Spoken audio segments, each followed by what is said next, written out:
বাবু, এই বাবু শোনো না। কি হয়েছে বলো, শুনছি তো। আমার না খুব আদর আদর পাচ্ছে। এখন আমি কি করতে পারি তার জন্য? কি করতে পারো মানে? তুমি তো সবটা করবে, তা না আমি আর কি করবে শুনি? কি করতে হবে সেটাই তো বলছি, সেটা না বলে দিলে কিভাবে করব শুনি। দেখো, নাকেন করার চেষ্টা করো না তো।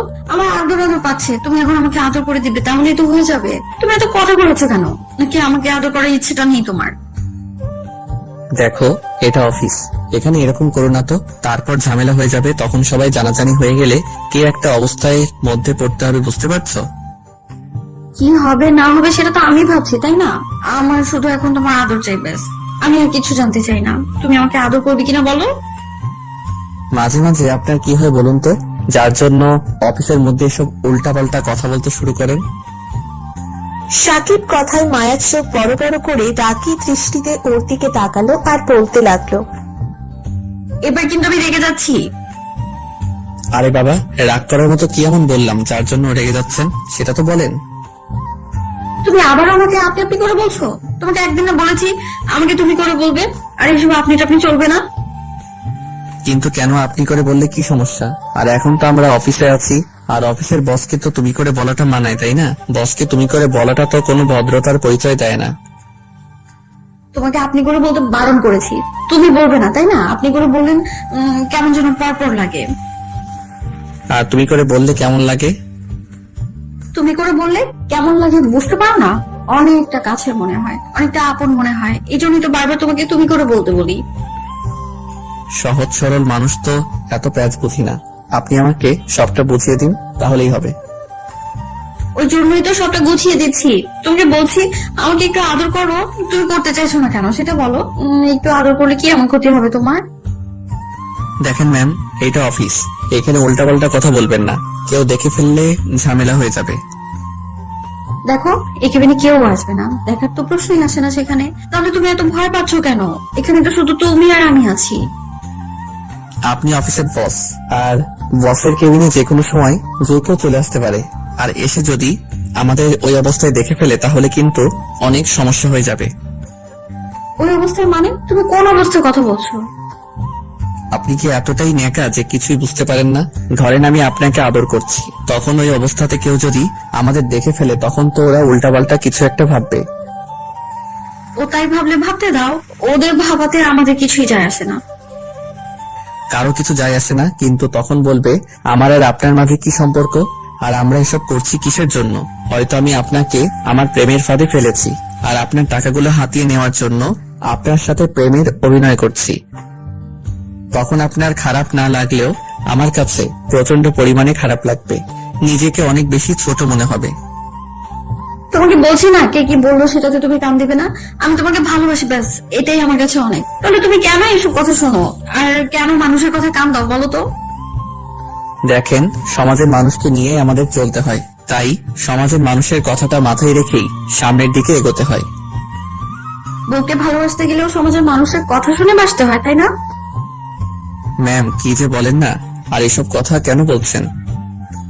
আমি তো ঠিকই বলছি, তুমি যেটা বোঝাতে চাইছো আমি সেটাই বলছি। আর তখন থেকে তুমি আমাকে কি ম্যাম ম্যাম করছো। আর একটা বার যদি ম্যাম বলে ডাকো না, তাহলে আমার থেকে খারাপ আর কেউ হবে না। খুশি হয়ে তোমার নাক ফাটিয়ে দেবো একদম, দেখে নিও। ওকে ওকে বাবা, আর বলবো না। এখন কোনো কাজ থাকলে বলেন, আমি সেটা শেষ করে এখান থেকে যাই, না হলে আপনার দুষ্টমিটা কমবে না। ও তার মানে তোমার কাছে ভালোবাসাটা চাওয়াটা আর তোমার কাছে আসার কোনো অধিকার আমার কোনোটাই নেই, তাই তো? আপনি সবসময় এসব কথা কেন বলেন? আমি কি একটাবারও সেটা বলেছি যে আপনার আমার কাছে আসার, আমার আদর ভালোবাসা চাওয়ার আপনার অধিকার নেই? আপনি সবসময় শুধু উল্টাপাল্টা ভাবেন। মায়া নিজের চেয়ার ছেড়ে উঠে এসে সাকিবের সাথে কলারটা ঠিক করে দিতে দিতে বলল, কি করবো বলো? তোমার কাছে আসলেই আমার দুষ্টুমি পায়, আর বারবার দুষ্টুমিটা করতে ইচ্ছে করে। বাসায় তো সেই সন্ধ্যায় যাবে, তারপর গিয়ে আবার রান্না করতে হবে। আর রাতে তো তুমি আমাকে বেশিক্ষণ আদর করো না, তাই তো আমার এখন এখানেই আদর পেতে ইচ্ছে করছে। তাহলে এটা আমার দোষ কোথায় বলো? রাতে ওই জন্যই বেশিক্ষণ আদর করি না, তাতে সকালে উঠতে সমস্যা হবে। আর জানো, আব্বু আম্মু অসুস্থ, ওই জন্য তোমাকে সকালে উঠে রান্না করতে হয়। ওই জন্যই তোমাকে বেশি ডিস্টার্ব করি না। না, তুমি এটা বলতে পারলে? আমি সব সময় তোমার কাছে ভালোবাসাটাই চেয়ে এসেছি, আর তুমি না বলছো আমাকে ডিস্টার্ব করো। এখন থেকে আমাকে প্রচন্ড পরিমাণে ভালোবাসবে, প্রচন্ড পরিমাণে আদর করবে, ঠিক আছে? ওকে বাবা, বাসবো। এবার ছাড়েন, আমাকে যেতে দেন। না, তুমি তো ততক্ষণ যেতে পারবে না যতক্ষণ অব্দি তুমি আমার আদর না করবে। আরে বাবা, অফিসের মধ্যে কি করে আদর করবে? আপনি তো দেখছি পুরো পাগল হয়ে গেছেন। কেন পাগলামি করছেন বলেন তো? এমন করলে আরো সমস্যা হয়ে যাবে। একটু বোঝার চেষ্টা করেন না কেন? কি হলো না হলো সেটা তো আমি জানতে চাই না, তাই না? তুমি আমাকে আদর করবে, ব্যাস। ওকে, করে দিচ্ছি, কিন্তু একটা কিসে সন্তুষ্টি থাকতে হবে। বাসায় গিয়ে অনেক আদর করব, এখন কিন্তু এর থেকে বেশি কিছু করতে পারবো না। না, শুধু কিছু কিসে মন ভরে না, অন্য কিছু দিবে না? না না, এখানে আর অন্য কিছু করতে পারবো না। তুমি নিবে কিনা বলো, না হলে আমি চলে যাই। এই না না, সেটাই অন্তত দাও। এখন কিছু না পাওয়ার থেকে তো এটাই ভালো। মায়া বাচ্চাদের মতো মুখ করে কথাটা বলতেই সাকিব মায়াকে কাছে টেনে নিল। তারপর ওর কোমর জড়িয়ে ধরতে মায়ার শার্টের কলার দুটো আঁকড়ে ধরে ওদের 4 ঠোঁট এক করে দিল। 5 মিনিট পর মায়াকে ছেড়ে দিয়ে তারপর ওর কপালে একটা চুমু দিয়ে বলল, এবার মিষ্টি মেয়ের মতো কাজ করো। বাসায় যাওয়ার সময় বুকের সাথে জড়িয়ে ধরবো। কেমন থাকো পাগলিটা? আপনারা হয়তো ভাবছেন এখানে কি হতে পারে, তাই না? আসলে মায়া সাকিবের অফিসের বস আর ওর অফিসের ম্যানেজার। মায়া দেখতে যথেষ্ট সুন্দরী, তাই সাকিব প্রথম দেখাতেই ওকে ভালোবেসে ফেলেছিল। মায়া জানতো না, আর একটা সময় সাকিব যখন ওকে ফলো করত, মায়া সেটা বুঝতে পারে। তখন মায়া বারবার ওকে বিষয়টা জিজ্ঞেস করে, তারপরও সাকিব প্রকাশ করছিল না। সাকিব ভেবেছিল মায়া হয়তো এসব জানতে পারলে ওকে চাকরি থেকে বের করে দিবে, তাই সাকিব সবটা লুকিয়ে যাওয়ার চেষ্টা করেছিল, নিজেকে সরিয়ে নিতে চেয়েছিল মায়ার থেকে। কিন্তু ততদিন সাকিব প্রচন্ড পরিমাণে ভালোবেসে ফেলেছিল, আর এতটা ভালোবেসে ফেলেছিল যে জীবনের প্রথমবার এতটা কোনো মানুষকে নিজের করে পেতে চাইছিল। কিন্তু সাকিব জানে মায়ার বাবা প্রচন্ড পরিমাণে রাগী মানুষ। যখন এসব জানতে পারবে তখন ওকে শুধু চাকরিটা থেকে নয়, এই শহর থেকে বের করে দিবে। এমনকি ওকে অনেক ঝামেলার সম্মুখীন হতে হবে। বয়স্ক মা বাবাকে নিয়ে এই শহরে ছেড়ে সাকিব কোথায় যাবে সেটা ভেবে পাচ্ছিল না। তাই মায়ার দিক থেকে নিজেকে সরিয়ে নেওয়ার চেষ্টা করলে তখন মায়া নিজেই ওকে প্রপোজ করে দেয়। সেদিন সাকিব মায়াকে ফিরিয়ে দেওয়ার জন্য বলেছিল, ম্যাম, আপনি এসব কি বলছেন? আপনি বুঝতে পারছেন আপনি কি চাইছেন? আর আপনি হয়তো পাগল হয়ে গেছেন, না হলে এসব উল্টাপাল্টা কথা বলতেন না। আমি পাগল হয়ে গেছি, তোমার প্রেম ভালোবাসা আমাকে অন্ধ করে দিয়েছে। আমি বুঝতে পেরেছি তো আমি তোমাকে কতটা ভালোবাসি, আর তুমিও আমাকে ভালোবাসো, সেটা আমার ভালোভাবেই জানা আছে। কে বললো আমি আপনাকে ভালোবাসি? আপনার এসব ভুল ধারণা। কার থেকে শুনেছেন এসব? সব কথা শুনতে হয় না, আর মুখে বলেও দিতে হয় না। তুমি যে সবসময় আমাকে ফলো করো, আমার আশেপাশে ঘুর ঘুর করতে থাকো, নানা কাজের বাহানায় একবার আমাকে দেখার জন্য বারবার আমার কেবিনে যাও, সেটা আমি খুব ভালো করেই জানি। এটাকে তুমি কি বলবে? অভিনয়? জানি তুমি আমার থেকে কেন দূরে সরে যেতে চাইছো। দেখো, টাকা পয়সা লাইফের সবকিছু না, বুঝলে? ভালোবাসা জিনিসটা না অনেক বড়, যেটা টাকা দিয়ে কেনা যায় না। ম্যাম, অভাব যখন ঘরের দরজা দিয়ে ঢুকে, ভালোবাসাটা তখন জানালা দিয়ে পালাই। তাই আমি চাই না এরকম একটা ভুল করে আপনাকে নিজের লাইফে টেনে নিতে। তারপর না আপনি থাকতে পারবেন, না আমি পারবো। আপনাকে কষ্টের কষ্ট দেখেও আমি ভালো থাকতে পারবো না। প্লিজ এসব কথা না বলে বাসায় গিয়ে মন দিয়ে ভাবুন আপনি ভুল করছেন। তুমি আমার ভালোবাসা শিখিয়ে এখন আমার থেকে দূরে সরে যেতে চাইছো তুমি? আমি আপনাকে ভালোবাসা শিখাবো কেন? আর আমি আপনাকে কখনো ভালোবাসিনি, যার জন্য আপনাকে ভালোবাসা শিখিয়েছি। তোমার চোখ বলে দিচ্ছে তুমি আমাকে কতটা ভালোবাসো। প্লিজ মিথ্যা বলো না। আর যাই হোক, তোমার অবহেলাটা সহ্য করতে পারবো না, আর তোমার থেকে ভালোবাসাটা না পেয়ে কষ্ট হবে সেটাও সহ্য করতে পারবো না। প্লিজ আমাকে একটাবার বুকে জড়িয়ে নাও না।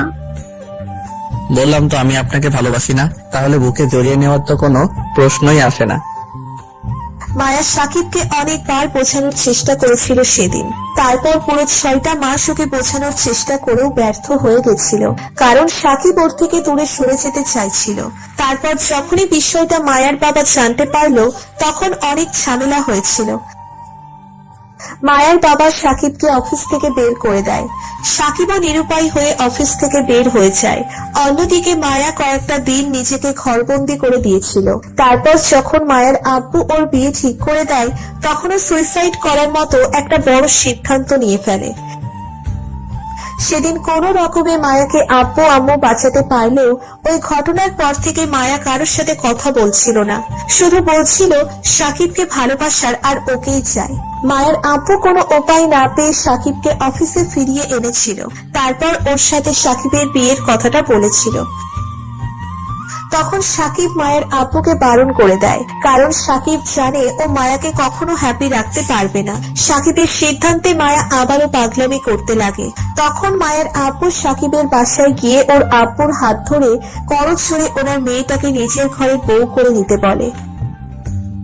সাকিবের আব্বু আম্মু ওনার এরকম আকুতি মিনতি দেখে সাকিব বিয়েটা করতে বললে সাকিবও বিয়েটা করে নেয়। তারপর থেকে ওদের সম্পর্কটা বেশ ভালোই চলছে। আর এখন সাকিবকে মায়াদের অফিসের ম্যানেজার পোস্টে জব করছে। মায়া বলেছিল ওকে এমডির দায়িত্ব দিতে, কিন্তু সাকিব চায় না এরকম কিছু হোক। তার উপর ওদের বিয়ে হয়েছে, সেটা তেমন কেউ জানে না। মায়া সাকিবকে প্রচন্ড পরিমাণে ভালোবাসে, তাই অফিসের মধ্যে বারবার সাকিবকে নিজের কাছে টেনে নেয়, ওকে আদর করতে বলে। আর সাকিব ওকে বারবার দূরে সরিয়ে দেয়, কারণ অফিসের মধ্যে এমন কিছু হলে সেটা সবাই জানতে পারবে। তো লাঞ্চ টাইম হয়ে গেছে, মায়া সাকিবকে বারবার ফোন দিতে থাকে, কিন্তু সাকিবের ফোনটা সাইলেন্ট ছিল বলেও বুঝতে পারেনি। মায়া লাঞ্চ করার জন্য ক্যান্টিনে আসলে খেয়াল করে সাকিব একটা মেয়ের সাথে বসে হাসাহাসি করে কথা বলছে। এমন কিছু দেখে মায়ার মাথাটা পুরো গরম হয়ে যায়। মায়া রেগে সেখান থেকে চলে আসে, কিন্তু যাওয়ার আগে সাকিব ওকে দেখে ফেলে। সাকিব বুঝতে পারে মায়া হয়তো রাগ করে চলে গেল। সাকিব লাঞ্চ শেষ করে তারপর কেবিনে এসে বসতেই মায়া ওকে ফোন করে কেবিনে যেতে বলে। তারপর সাকিব কোনো অনুমতি ছাড়াই মায়ার কেবিনে ঢুকে গেলে তখন মায়া বলতে লাগলো, তোমার সাহস কি করে হয় বসে কেবিনে অনুমতি ছাড়া ঢোকার? মায়ার কথাতে সাকিব বুঝতে পারলো ও অনেক রেগে আছে, তাই একটু মুচকি হাসি দিয়ে বলল, সরি ম্যাম, বুঝতে পারিনি আপনার কেবিনে আমাকে অনুমতি নিয়ে আসতে হবে। আচ্ছা ঠিক আছে, আমি আবার অনুমতি নিয়ে আসছি। নাটকটা বেশ ভালোই করতে শিখে গেছো, তাই না? যদি ভাবেন তাই তাহলে সেটাই। এখন কি জানতে পারি কি জন্য এত রেগে আছেন? তোর উপর রাগ করতে যাবো কেন? কে তুই আমার যে তোর উপর রাগ করতে হবে? সেটাই, আমি মাঝে মধ্যে আপনার এরকম কথাতে ভুলে যাই আমি কে। আচ্ছা, কোনো কাজ থাকলে বলেন। আপনি অনেক রেগে আছেন, যদি আপনার রাগটা কমে তখন বলবেন, আমি আসবো। কি করতে আসবি তখন? ও আসতে হবে না? আচ্ছা ঠিক আছে, আসবো না। এবার মায়া একটা রাগী দৃষ্টিতে সাকিবের দিকে তাকালে সাকিব কোনো কথা না বলে মাথা নিচু করে নিল। সাকিব জানে এখন এইভাবে যদি ওর সাথে কথা বলতে শুরু করে আর ওর রাগী চোখের দিকে তাকিয়ে থাকে তাহলে মায়া কান্না করে দিবে। সাকিব কথা বলছে না। এর মাঝে মায়া এসেই হঠাৎ করে সাকিবকে জড়িয়ে ধরে হাউমাউ করে কান্না করে দিল। সাকিব ওকে শান্ত করার জন্য দুই হাতে জড়িয়ে ধরে বলতে লাগলো, আরে বাবা, রাগটা আমার উপর করেছো, তার জন্য আবার কান্নাকাটি করতে হবে? দরকার পড়লে বকো, গায়ে হাত তোলো, তারপরও কান্না করো না। তোমাকে বলছি না তোমার চোখের পানি আমি সহ্য করতে পারি না? আমিও সহ্য করতে পারি না তোমার পাশে অন্য কাউকে। তুমি সেটা কেন বুঝতে চাও না? তোমাকে আর কতবার বোঝাতে হবে? তোমাকে আমি অন্য কারোর সাথে ভাগাভাগি করে নিতে পারবো না। আরে বাবা, ওই মেয়েটা অফিসের একজন স্টাফ, তুই সেটা দেখোনি? ওকে কাজ বুঝিয়ে দিয়েছিলাম আর লাঞ্চ টাইম হয়ে গেছিল। ও অনেক রিকোয়েস্ট করছিল ওর সাথে লাঞ্চ করতে, আর এই সামান্য বিষয়ে তুমি এত রেগে যাও কেন? আমি তো তোমারই আছি, জানো আমি তোমাকে কতটা ভালোবাসি, তারপরও এভাবে সন্দেহ করো আমাকে? তোমাকে সব সময় হারিয়ে ফেলার ভয় হয়, ওই জন্য তো সন্দেহ করি। আর সন্দেহ করি তার মানে তো এই না যে আমি তোমার ভালোবাসি না। আমি জানি তুমি আমাকে কতটা ভালোবাসো, কিন্তু এভাবে ভয় পাও কেন? আমি তোমার থেকে হারিয়ে যাব বলে? জানি না, কিন্তু ভয় লাগে। তুমি কেন বুঝতে পারো না? তুমি ওই মেয়েগুলোর সাথে আর কথা বলবে না কখনো। ওকে আমার পাগলিটা, আর বলবো না। দেখি, তাকাও আমার দিকে। এভাবে কেউ কান্নাকাটি করে বলো? তুমিই তো কাঁদালে। তুমি জানো না অন্য মেয়েগুলোর সাথে কথা বললে আমি সেটা নিতে পারি না। ওকে বাবা, বলবো না। এখন কান্না থামাও আর তাকাও আমার দিকে। সাকিব কথাটা বলতেই মায়া ওর দিকে তাকালে সাকিব ওর চোখের পানিগুলো মুছে দিয়ে তারপর ওর কপালে আলতো করে ঠোঁটের স্পর্শ দিতেই মায়ার সাথে নিজের ঠোঁটগুলো সাকিবের ঠোঁটের সাথে মিলিয়ে দিল। তো ভালো থাকবে ভালোবাসা। আমাদের ভিডিওটি কেমন লেগেছে তা কমেন্ট করে জানাতে ভুলবেন না। আর ভিডিওটি যদি ভালো লেগে থাকে তাহলে একটি লাইক করুন আর সাবস্ক্রাইব করে আমাদের পাশেই থাকুন। ধন্যবাদ সবাইকে আমাদের পাশে থাকার জন্য।